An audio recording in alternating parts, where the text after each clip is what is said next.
Ils étaient une quinzaine de mille spectateurs à Brest pour cette première à domicile du stade brestois parmi l'élite, 15 000 personnes déçues toutefois, car Sochaux n'a pas permis que la victoire soit au rendez-vous.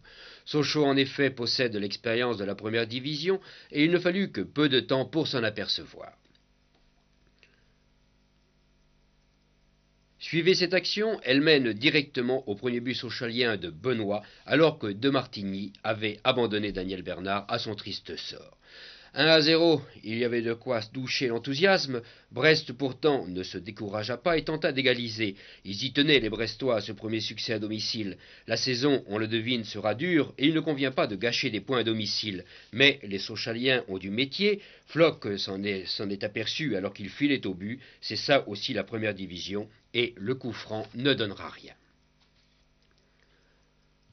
En fait, c'est peut-être la stérilité de l'attaque qui inquiète, et si Martin se dépensa beaucoup, il se montra aussi maladroit en 2 ou 3 occasions. Il lui reste donc à retrouver le coup de rein de l'an passé.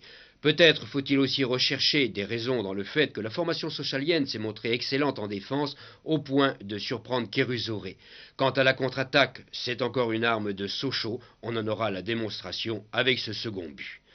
Enfin, il y eut quand même un but local grâce à Kédier, le meilleur brestois, mais De Martigny a encore beaucoup de travail sur la planche, et ça, il le sait bien sûr.